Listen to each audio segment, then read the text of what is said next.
Hi అండి, welcome to our channel. ఈరోజు నేను గుమ్మడికాయని ఎలా చేంజ్ చేసుకుంటానో మీకు చూపిస్తాను. ఫస్ట్ మనం గుమ్మడికాయని తెచ్చుకునేటప్పుడు పైన తొడమ ఉంది కదా, ఆ తొడమ ఉన్నది చూసి తెచ్చుకోవాలండి. తొడమ లేకుండా అయితే గుమ్మడికాయ కట్టకూడదు. కొంతమంది ఇంటికి తీసుకురాగానే వాష్ చేసుకుంటారు, అలా వాష్ చేయకూడదండి. వాటర్ తగిలితే గుమ్మడికాయ తొందరగా పాడైపోయే ఛాన్సెస్ అయితే ఉంటాయి.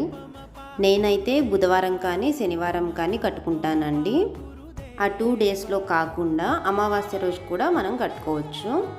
గుమ్మడికాయని ఇంటికి తీసుకురాగానే ఇప్పుడు నేను చూపించినట్లుగా మొత్తం పసుపు రాసుకొని స్వస్తిక్ సింబల్ వేసుకోవాలండి. ఇప్పుడు నేను చూపించినట్లుగా గుమ్మడికాయ మొత్తం ఇలా బొట్లు పెట్టేసుకోవాలి. నెక్స్ట్ వచ్చేసి ధూపం వేసుకోవాలండి.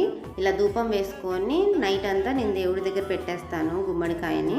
నెక్స్ట్ డే మార్నింగ్ సూర్యుడు రాకముందే మనం దీన్ని అయితే కట్టేసుకోవాలి. వీడియో నచ్చితే లైక్ చేయండి. Thank you. బాయ్.